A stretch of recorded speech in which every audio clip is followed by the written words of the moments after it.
Okay, mga kabilog, ayan. Magche-change oil tayo ng Honda Click. Change oil ng Honda Click at change coolant. Ito pa ang papalit natin sa langis niya. Motor, baka naman. At saka ito. Radiator coolant. Change tayo niyan, dalawa, coolant at oil. Yan, medyo kinalas ko na, ayan. Pinapatulo ko na lang siya, sinasaid ko maigi. Okay, tas papakita ko sa inyo kung paano pagpalit ng coolant. Okay. Okay, mga kabilog. Nalagay ko na yung takip. Tinakip ko na, and then magsasali na tayo ngayon. Kailangan natin gumamit ng embudo. Ayan, guys, ayan. Ito. Tinanggal ko yung takip doon. Sasali na natin ang oil.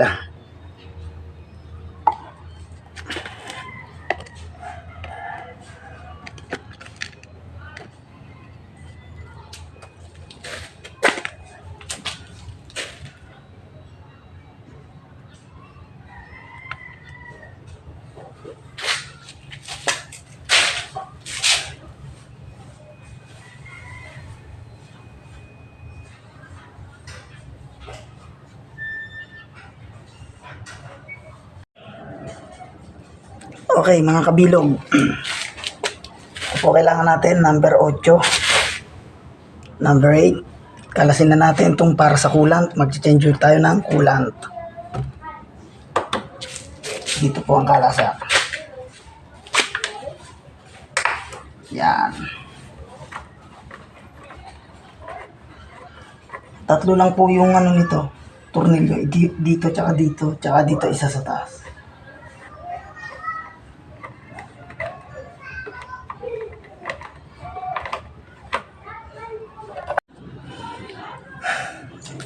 Okay, mga kabilog.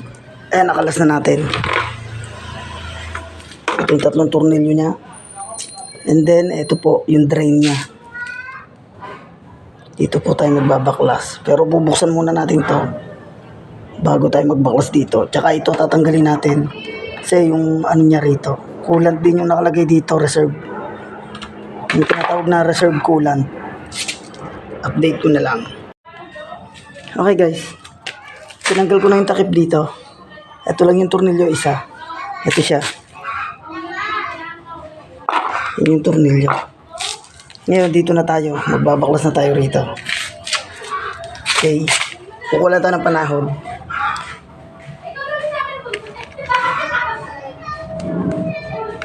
Kailangan natin ng panahon. Okay. Ito. Luwagan na natin. Yung.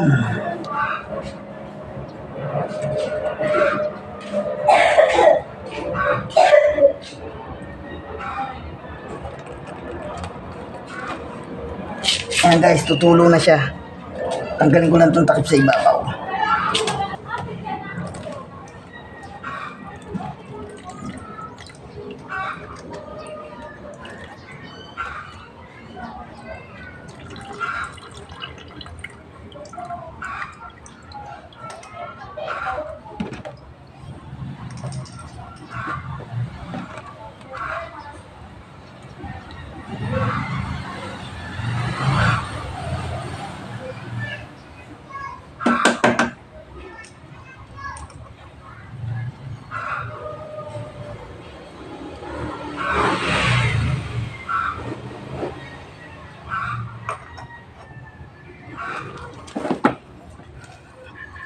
Ayan guys.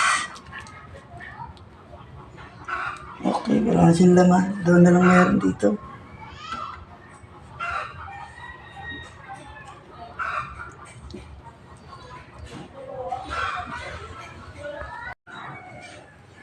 Okay mga kabilog. Ito, tuturo ko po sa inyo kung paano ang diskarte para masaid ang coolant dito sa reserve. Ito yung reserve ng coolant.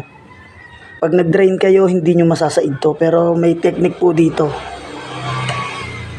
Ito po yung technique ko, papakita ko kung paano ko gagawin.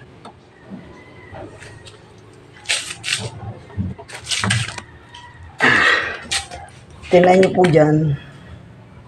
May lalabas po dito. Ito lang po gamit ko, itong hose. Hihipan ko lang po. Ito po ilalagay ko sa ibabaw ng butas ng drain.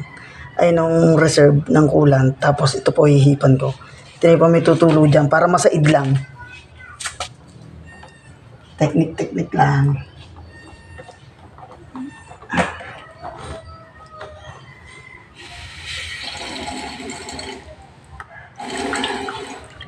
Wala na, said na.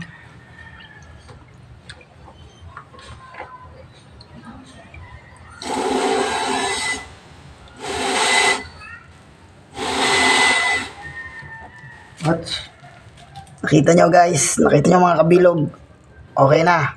Ito lang po gamit ko, hose po to ng sa dryer to, sa dryer. Pwede rin sa washing, basta to doon ko to kinuha sa dryer to sigurado. Sige guys, nakita nyo naman tumulo. Sasara ko na, magsasali na ako. Stick lang po yung thread. Pagka kasi may dumi dyan, masisira ang thread. Kaya siguraduhin nyo na malinis. Ito, malinis to.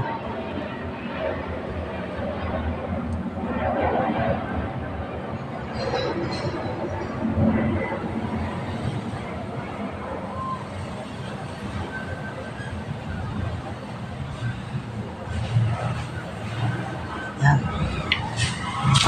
Ang higpit po dapat tama lang kasi pag sumobra kayo, malambot lang yung thread. Kasi plastic, malulos thread to. Kaya dapat tama lang yung higpit.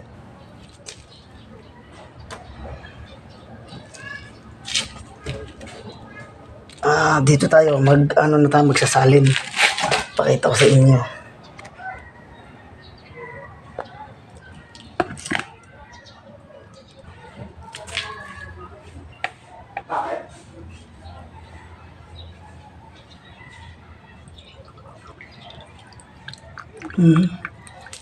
Ayan guys, umapaw.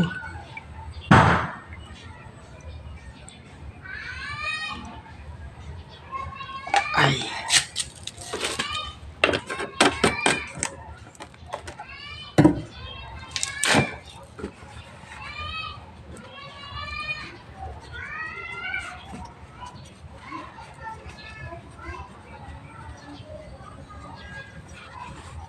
Masa natin.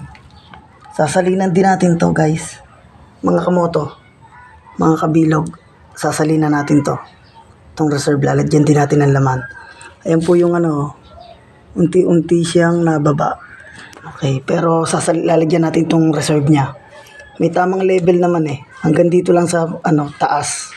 Naguhit, hindi pwedeng lumampas kasi yan lang ang pinaka-reserve niya. Yan lang dapat na nakalaman. Okay, update ko na lang kayo. Okay mga kabilog, pag ito po nag-change coolant kayo, di ba? Ayan, may laman na, puno. Tapos to tapos nyo nalagyan. Huwag nyo po munang tatakpan. Kailangan po pa-i-startin nyo ng mga 15 minutes or 10 minutes na naka-start siya. Nakaminor lang, nakaminor. Hayaan nyo lang siyang natakbo para yung hangin lumabas sa loob. Yung mga hangin niya dito sa loob, pati sa makina, tsaka dito, para makasingaw yung hangin makalabas. Kaya pa-startin natin.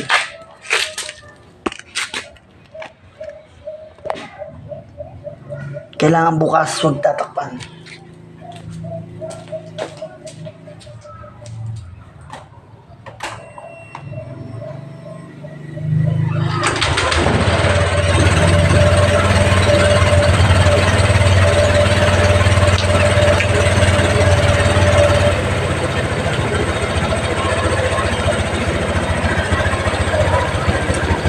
Okay mga kabilog, ayan, na-start na siya, na-start na. Ngayon, pasisingawin natin ang hangin dito. Kasi may hangin yan sa loob yung mga natirang hangin, pati dito. Okay na okay pa yung makinang to kasi pag yan po umi-start ang makina nyo at ito po nabulwak yung tubig habang natakbo, nabulwak ang tubig. Ibig sabihin, yung block ng makina nyo may leak, may singaw. Pag ito po nasubo habang na-start po yung makina nyo, nabulwak yung nalabas yung nagtatapon ng ganito kulang. Ibig sabihin yung block nyo ay may singaw. Kaya ito, goods na goods pa makina nito. Wala man lang kapalag-palag yung coolant niya, oh. Okay na okay pa yung makina, walang kasingaw-singaw. Okay. Pa-starting lang po natin ng 10 minutes or 15 minutes. Update ko na lang kayo, guys. Okay mga kabilog, ayan, na-start pa rin siya. Painitin pa natin, patagalin natin mga 15 minutes na. Okay guys, update ko na lang kayo mamaya pag tinakpan ko na. Ano na yan, naka 15 minutes na, ayan. Ilalagay na tayo ng mga takip at mga cover niya, ilalagay na natin. Pero i-off na natin ang kanyang makina. Yan. Ngayon, maglalagay tayo ng mga takip.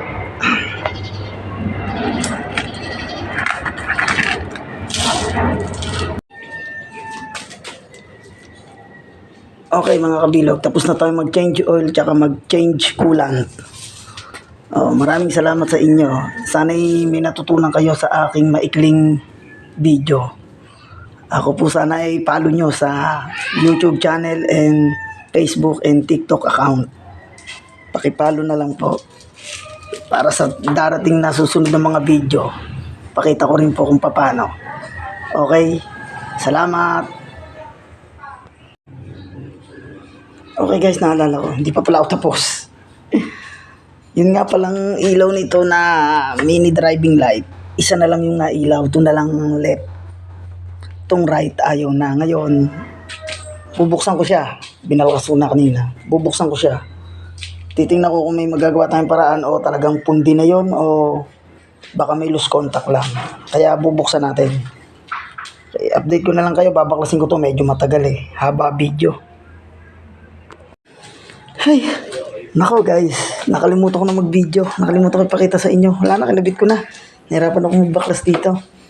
Okay guys, nung connect ko yung linya nito, goods, diba? Ito yung nailaw, goods. Tapos ito, ayaw niya umilaw na matest. Pakita ko sa inyo ha. Yan. Ngayon, paiilawin natin siya. Diba? Etong isa na ilaw, tong left. Tapos tong kabila, ayaw, ayan o, kulabo. I-off ko ha. Yung kabila lang na ilaw Ito lang kabilang to. Yan, ito lang. Itong kabila ayaw.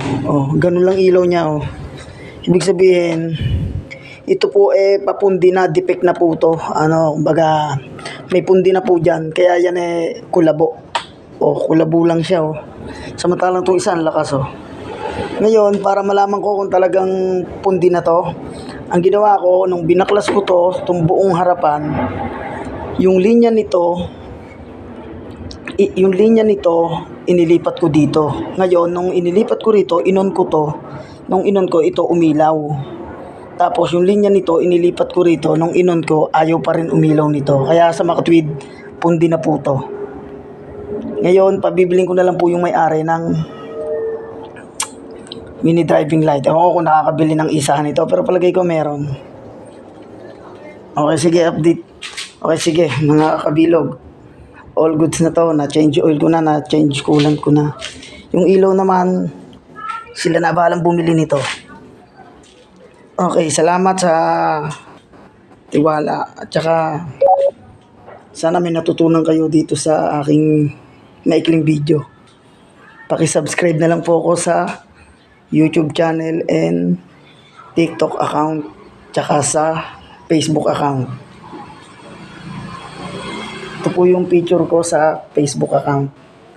Profile picture, Bilog Motor Shop.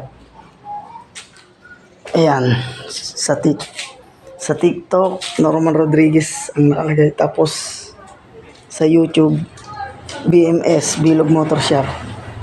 Paki-subscribe na lang and follow. Okay mga kabilog, sa susunod na video, sana yung makita nyo uli, turo ko uli sa inyo.